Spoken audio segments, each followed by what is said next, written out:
Hey friends, we are back with block 3 of the 2025 block of the month.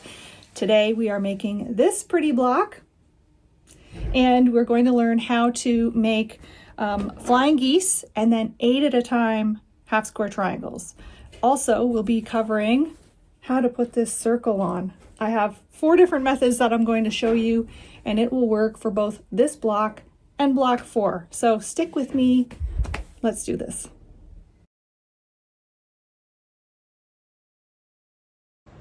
Here we are, we're on block 3 and we're ready to go. I've printed out my pattern, and in this pattern at the back there is a circle template, and this is your center circle for block 3. There is also a center circle on block 4, which is the next video. But in this video, I'm going to show you all the different ways that you can attach these center circles to your blocks. I won't be going over it again in the block 4 video, so watch it here. It applies to both blocks, okay? We have so many different ways that we can attach these. First though, I'm just gonna cut out all my fabrics. So I've got the list here, I've checked off everything, and I've got a nice stack of cut pieces ready to go for this block. This is my center circle. I'm leaving it as a square for now to show you different ways to cut it out.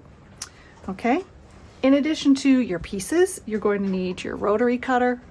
You're going to need some paper scissors, potentially a glue stick, not necessarily, but optionally, to attach the circle. Marking tool for making our quick HSTs, straight pins, and then also optionally for these circles, freezer paper, which looks like this, shiny on one side, flat on the other side. A fusible, so this one is called Steam-A-Seam. It's a sticky fusible. I really like to use this for applique. Or a piece of cardstock or cardboard. You could even use like a cereal box. Okay, so these are for all the different methods that we can attach these circles with. So don't worry about having these on hand just yet, because I'm going to show you all the different ways to attach the circles, and then you can see what you've got around the house and use what you've got to applique the circle on. Okay. The first thing we need to do for this block is make the center, which is nice and easy. It's this center here with the square and the outer triangles. So we're just taking the center square. Here it is here. And we're going to attach the triangles to the square. 2 sides first, iron them, trim them, and then add the other 2 sides. But I want to find the center of this, so I'm just going to take this and fold it in half. You could use your iron, or you could just finger press to find the center. Okay. Now I've got a nice crease along there, and that way I know that this point needs to land in this crease. Put it like this, add some pins.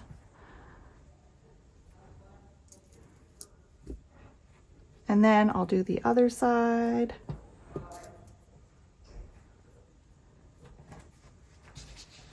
And this is pretty sides together. Okay. So I'm going to take this to my machine and sew using a 1/4 inch seam allowance, adding these 2 triangles on, and then I'll show you how to add the other 2 on next. Okay. So I've added the first 2 triangles on. I just used a regular stitch length, like 2.3 or 2.5. And then I ironed the seams towards the triangles, like so. And then while I was at the ironing table, I knew I needed to get the registration mark for the other 2 triangles. So I ironed right there to make a crease. And this crease here, these 2 creases are going to come in handy. Also, you want to leave them there for now as much as you can. It'll come in handy for placing the center circle. Okay, so don't worry about ironing those out just yet. Leave them as long as you can. Okay, and then the next thing I'm going to do is trim off these dog ears so that I can add my other triangles to a nice straight surface. And now I'll just add these 2 on This is one of those fabrics too that you have to really just double check which is the right side and which is the wrong side. This is phosphor and it does have a little bit of texture. It's like a light gray. So I'm just double checking I've got the right side facing down. All right, and I pin this way. I know a lot of folks pin this way.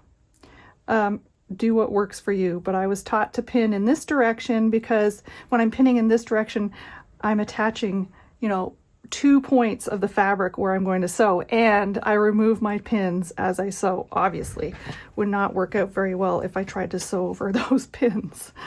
Okay, so here's the other one. And again, I'll just sew this using 1/4 inch seam allowance.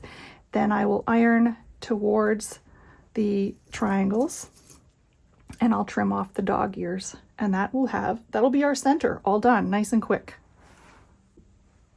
I also want to mention, if you're newer to quilting and piecing, when you add these triangles on, you'll see that they are overlapping the other triangle.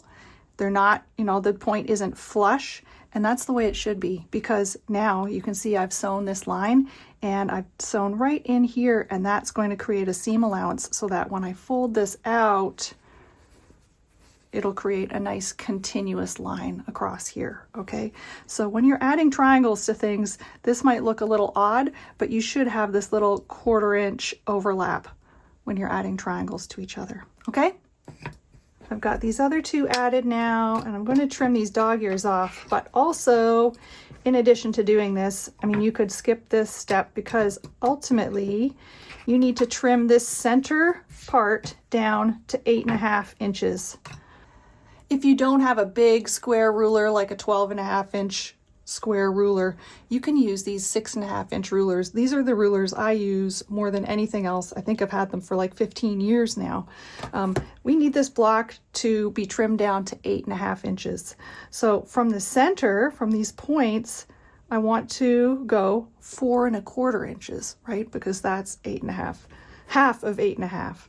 So 1, 2, 3, 4.25. This might be big enough. So there's my 4.25 mark lined up with this point, 4.25 mark lined up with this point. If I want, I could bump this up just to make sure that it's all straight along here.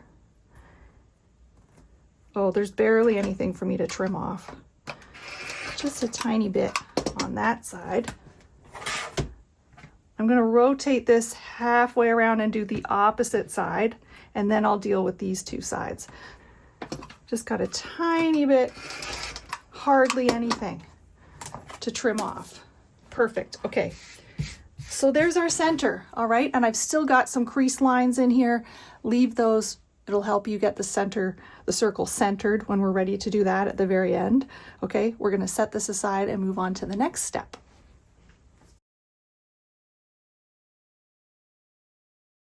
In the pattern, step 2 is to applique the circle into the center, but I'm going to leave that to the end. You can do block 3 and 4, get them all done, and then applique the circles on at the end. So I'm just going to skip down here to continue making the block itself, and we're going to do stitch and flip flying geese. For our flying geese, we need our rectangles that are 2.5 inches by 4.5 inches. We need 4 of those. I've got those all cut here. And then we need 2.5 by 2.5 inch squares, and we need 8 of those, and I've got those cut out here as well.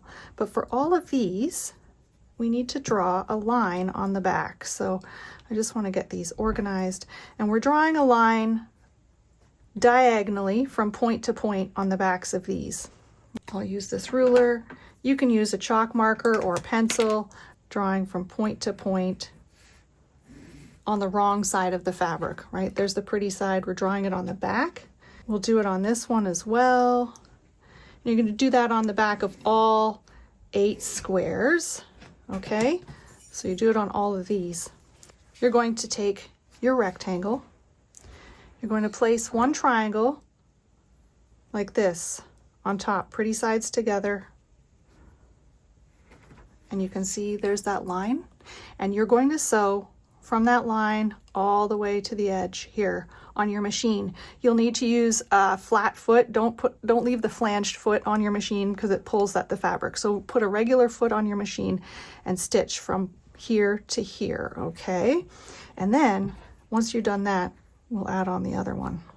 So I'm at my machine. I've got my square on top of my triangle. I'm going to stitch right along that line. I've put a pin in here to hold it in place. I've got my regular foot on here, and I don't want to start from this point because a lot of machines like to grab those little points and scrunch them up. So the easier side is to start from this side, okay? So I'll set this down, drop my foot. If you do have problems with that, because even on this side, sometimes my machine will scrunch it. So I'll just use here's a little leader piece of fabric that I've been using just to catch the thread at the beginning. So I just do that, and then I just add this one. So this gets the thread started there, so it runs smoothly over that point. Okay, so I'm stitching right along the line. All right, pull this out, and then you can just clip off this little leader, okay? And then I'm gonna trim this off and iron this open, and then add the other square here to make a flying geese. Does that make sense? Here, let's do it.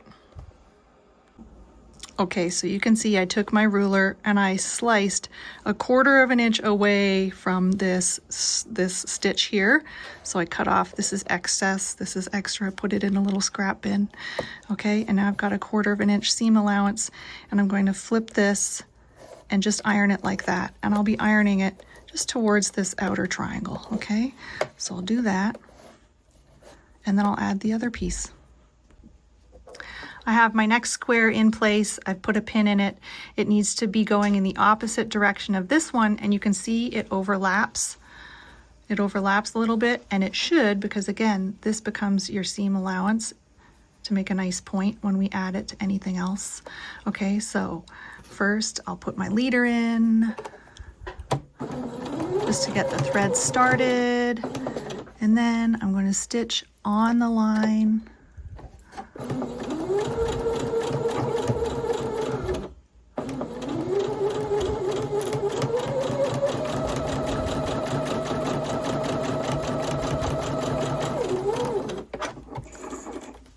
This out, and then once again I'll be trimming 1/4 of an inch away from the stitch that I just made. So I'll trimming on this side, cut off this excess, and then I'll fold this over and iron it in place, and then we've got a nice little flying goose.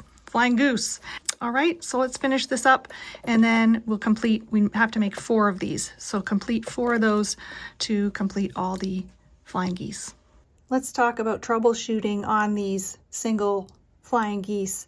So one of the things that I like to do when I'm sewing these, I've drawn the line from point to point, but when I sew, I just sew a hair away from that line towards the outer piece that's going to get trimmed off. So you can see I've got my drawn line, and then I've stitched just a little bit to the right of this drawn line, and that gives me a little bit of extra play so that when I trim this off and I fold this over, I don't come up short. Sometimes if you sew right on the line or on this side, you'll end up with something like this where it's not quite big enough, right? It doesn't go all the way as far as it should.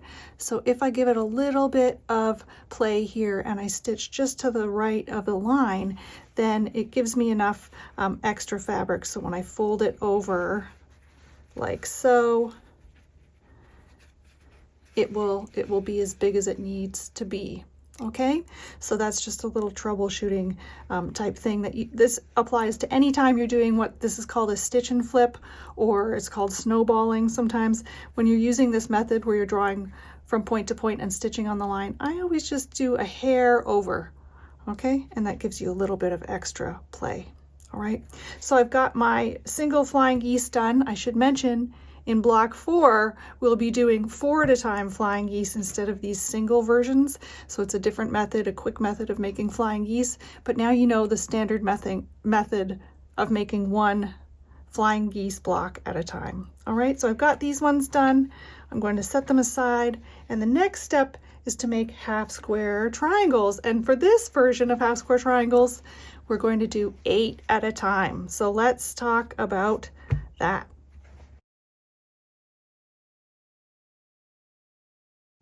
On page 3 of your pattern, you can follow figures 3 through 6 to make 8 half square triangles. Okay, these half square triangles should measure 2.5 inches when they're done.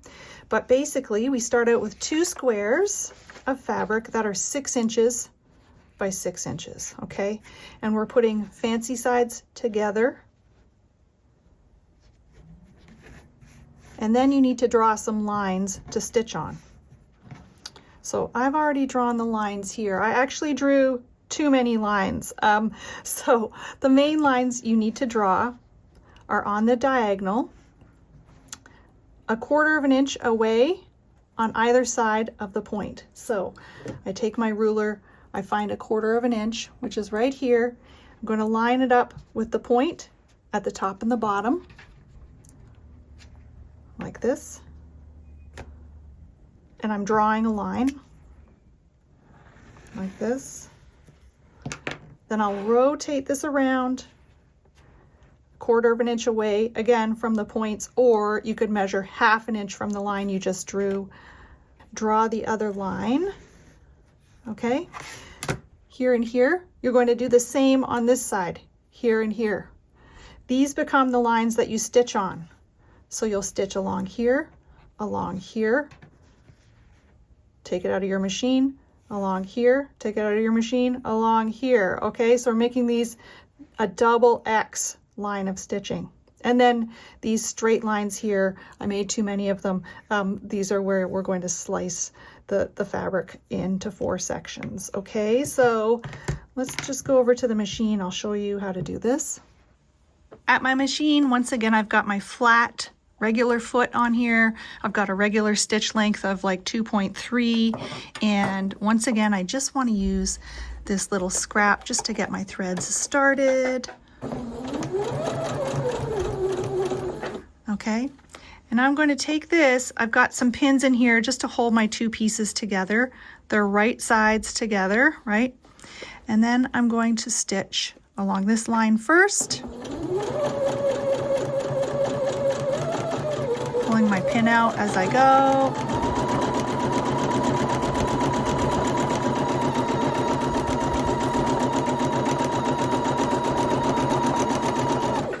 Now here you could take this out, clip it, and start again, but I like to just leave it in my machine. I pull it out of the way, I rotate it around, hold on to my threads, drop my foot, and stitch the other line. It just saves like 2 seconds, but it's a time saver nonetheless. Okay, so stitch along here. And like I did with those flying geese, I'm not stitching right. I mean, you can stitch right on the line, but I'm stitching like into what this is going to be seam allowance. I'm stitching just slightly beside the line. Okay, now we clip it, and then we'll do these 2. Okay, so I'm going to get this back down here, drop it, and then do these 2 lines.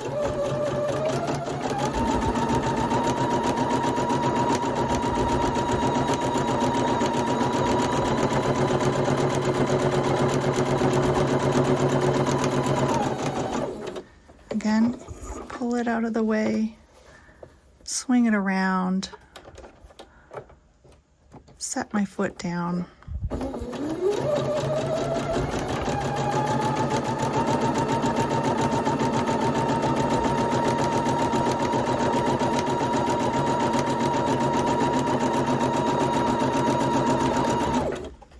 Okay, now we can take this out.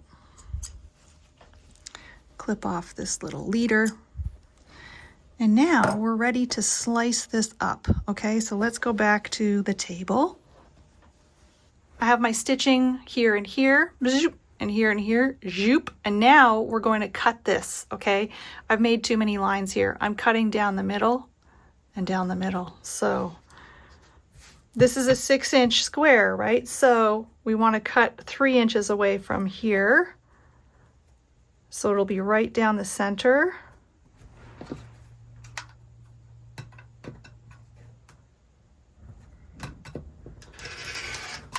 Okay, like this.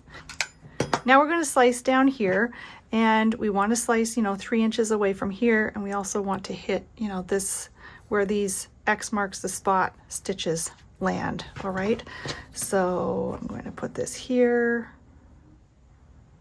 like so. Cut it up. Cut this one up.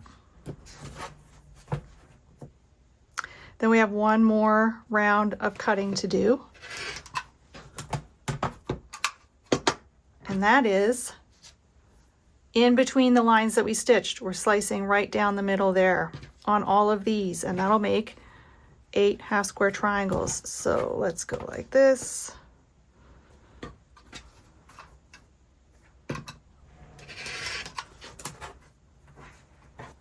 5, 6, and 7, 8, and that makes 8 half square triangles.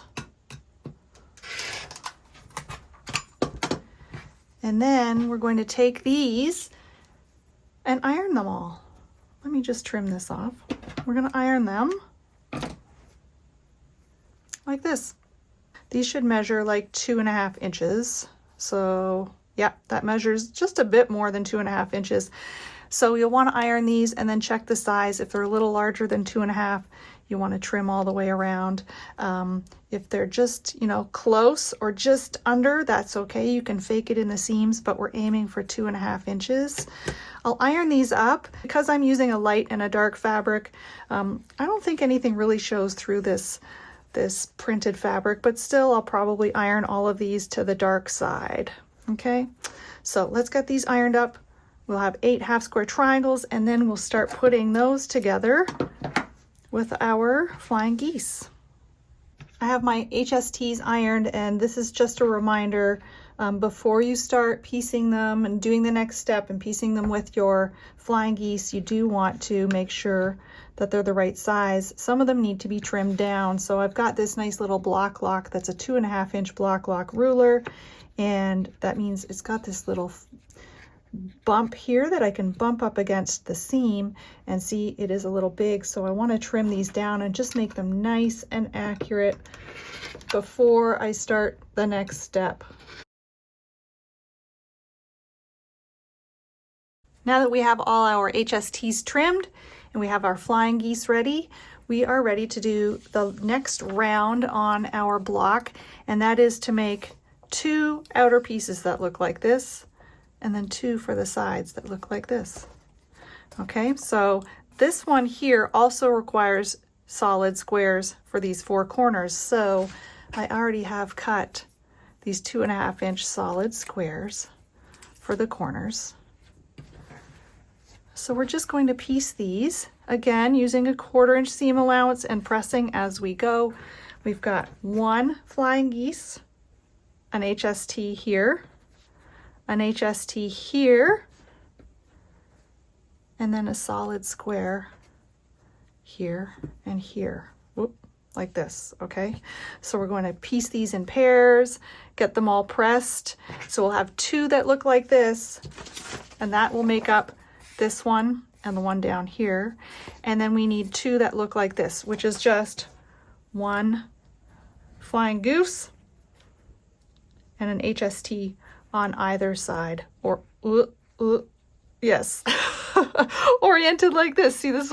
Check, double check, look at the diagram, and then start sewing it together. Okay, so like this, something like this one here, I could even take this, I can pin both of these on and take it to my machine and sew using a 1/4 inch seam allowance I can sew both of these on at the same time. So this one's going to go like this, right? So I would pin those in place, sew them. Okay, so there's a nice little package. And then this one, I'm going to have to sew these separately. So I probably do the solids to the HSTs first. And then I would sew these little units onto the center unit. So I'm going to do this, take it to my machine. I'm not going to show you me sewing these on my machine because, you know, we've gone over that. It's basically, you know, 1/4 inch seam allowance, get the units together, and then sew them to the center unit. I have my outer units made. Here's my center square, and the first thing I need to do is add the 2 shorter units. They're going to go on the sides, right, like this. So we'll add those first, iron, and then we add these top unit and bottom unit on. Okay, so first I'm going to take this, and I would like this to match up nicely with this point here. So I want to make sure these are lined up, and you can do that by just folding this back, seeing where your points line up here and here. Just put that there, and then pin these in place. This is where I do, you know, I use pins a lot in my piecing. There are times when I don't, if I'm just doing some simple stuff, but this is where accuracy does help. It holds everything in place, prevents things from shifting around when you don't want them to shift. So I'm just going to do this. And you know, now that I'm looking at this too, there is quite a bit of bulk here with this seam ironed this way. So I might even, you can flip and iron it like this. That is a valid way to iron, or you could iron this open to reduce some of the bulk. So I might do that on these ones to reduce the bulk in the corners. All right, so now I'm adding the other side. Again, just folding this back, checking that these little points are nice and lined up. And then adding in a few pins. The side units are on, and you can see I've ironed them towards the center because there are a lot of seams. And also I did go back and iron these seams open to create less bulk here. Okay, so I've ironed these towards the center.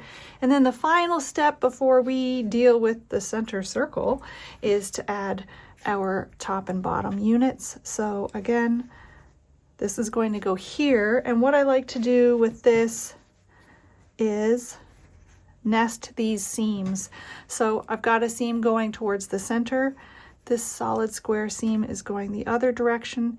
And I just want those to bump up against each other, and those will nest nicely and keep everything lined up. So I'm going to start with this part here, take my pin and put it down through that seam.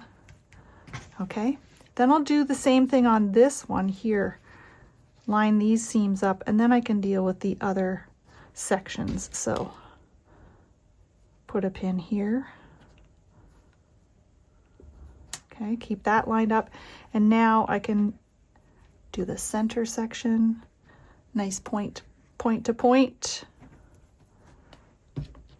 Also, so that you don't lose your point here on your flying geese, when you are stitching, you want to hit right here. X marks the spot. You're stitching along here. If you go down below it, you'll lose your point. But if you hit this mark here, you'll keep the point on your flying geese. Okay, so that's something to focus on when you're stitching these. All right, and then I'll take that to my machine and sew it up, and then I'll do the other one as well. Actually, you can pin both sides. So now I'll flip this around. I'll do the same thing with this one and sew them both in place. Here's our block 3. It's done. We've got the outer pieces on, and I've ironed all these outer units towards the center. And then you can see when I ironed, I didn't iron the middle because I still have these creases here, and I'm going to use those as registration marks to put that center circle in here. In the real world, I would probably make this block 3 and then go make block 4 and then deal with both the circles at the same time. But because I'm running this block of the month, I'm going to show you how to add the circle to the center. I'll go through several different techniques, and you can use that for both this block 3 and block 4. All right, so here we go with the center circle options.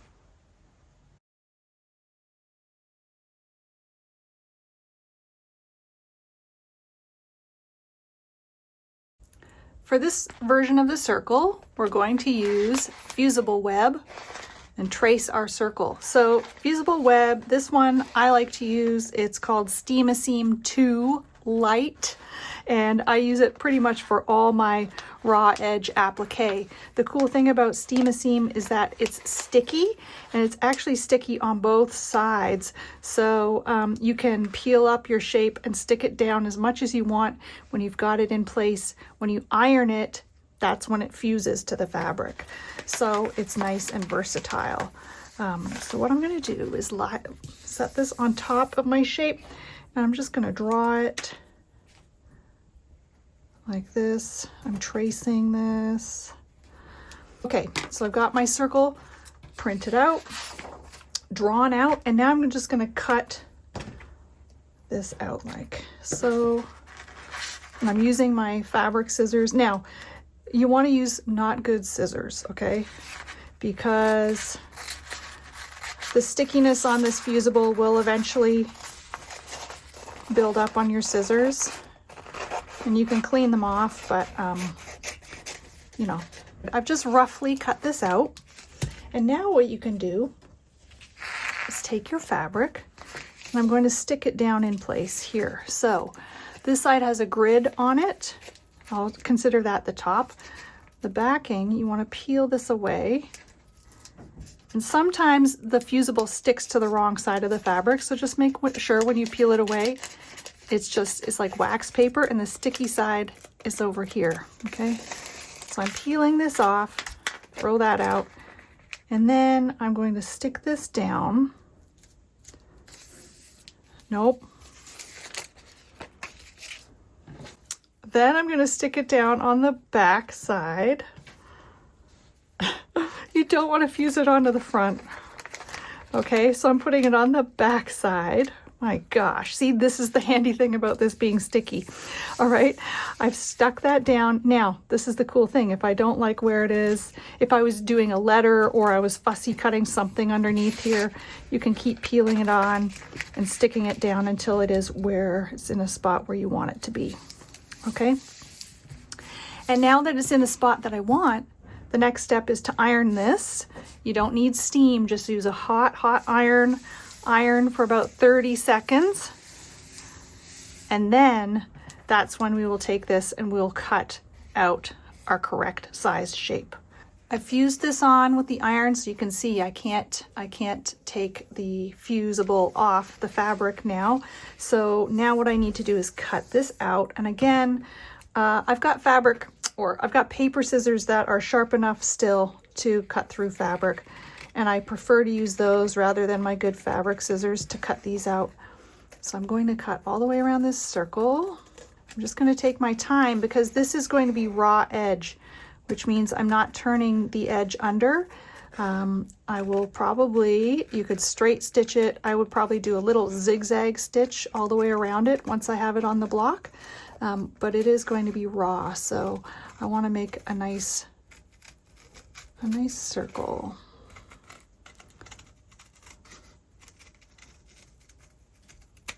All right, there's our circle. Okay, here's our block, and we've still got these here's our block, and we still have our creases here, so you can see where it needs to line up.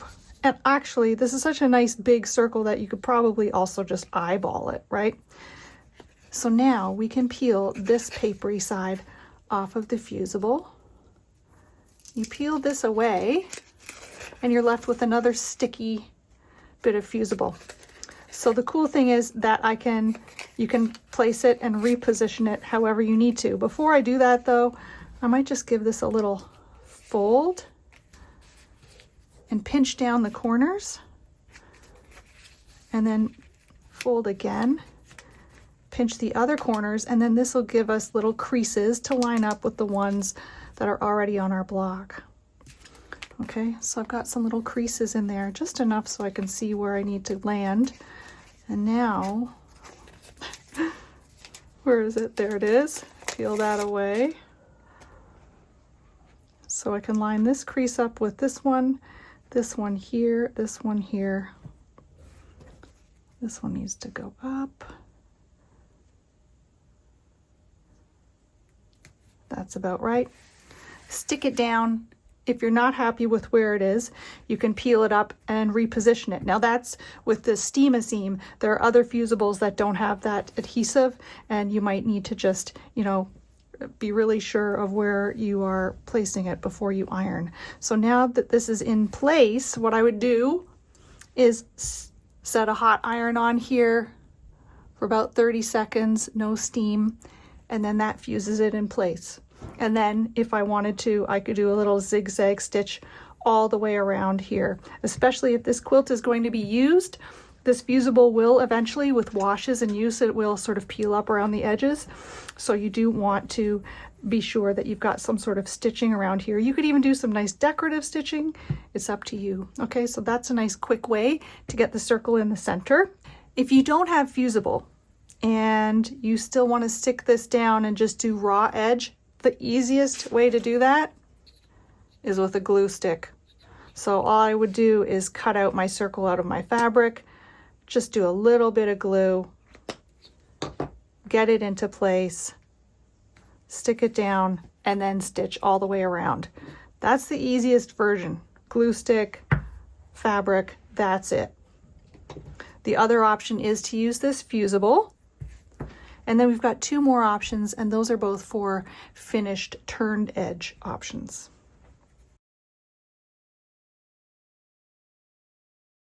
So here are two different versions of and ways of turning an edge on a circle to get a nice finished look. Okay, so this one I'm using freezer paper. And again, freezer paper has a dull side and a shiny side. I've cut out my circle and I've ironed it temporarily to the back side of my fabric. And then I cut the circle out of fabric slightly larger. I just eyeballed about 1/4 inch all the way around, okay? And then what we'll do is take it to the ironing board, and I'm going to show you how you would iron this edge down. The other option is to use cardstock. So this isn't listed in the pattern, but it's something that we've done before in the Sew Squad, and so I wanted to show this version. So here's a piece of cardstock. It's just a heavier piece of paper. You could also use like a cereal box, and you just cut out your template. And then again, you want to cut the circle larger than the template, right? About 1/4 inch. For this version, we want to use another handy kitchen item, some tin foil, okay? So for this, I'm gonna cut out a nice big chunk of tin foil.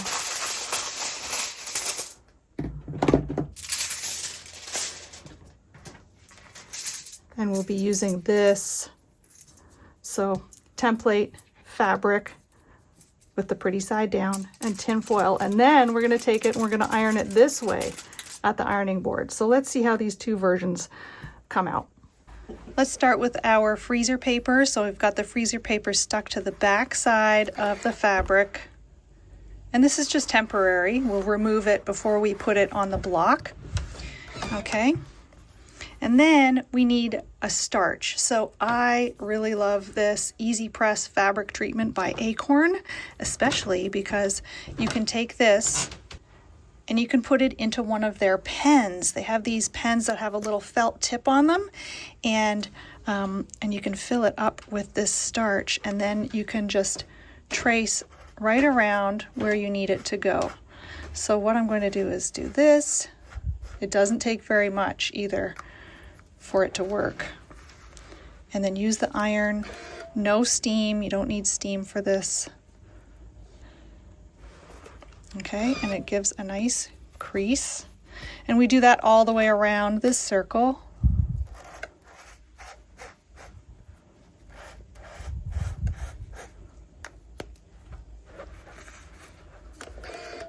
that'll give us a nice turned edge for when we put this onto the center of our block.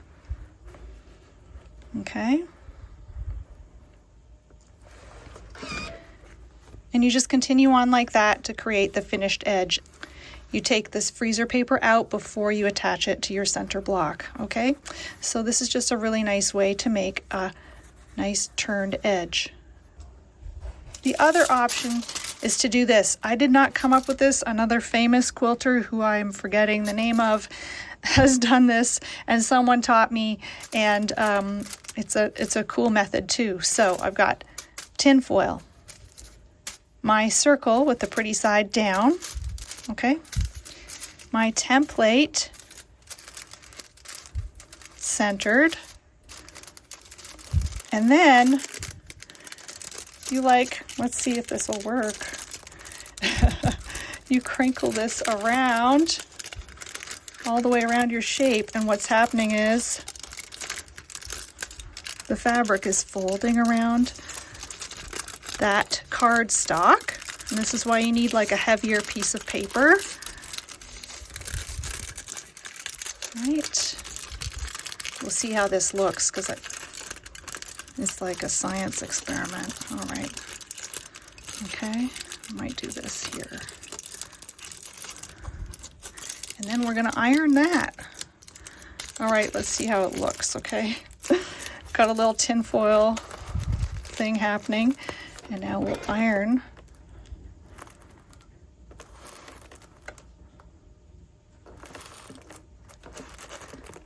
Oh yeah, that tin foil is getting nice and hot, so that means that the heat is getting through to the fabric. All right, let's see if that worked. It's like opening up a little baked good. Oh, look at that, see? Pretty cool, pretty cool. Look at that, isn't that great?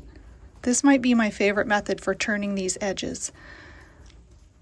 Okay, so now I can take this, I would take this template out, and I've got a nice circle that's ready to be put in the center of my block.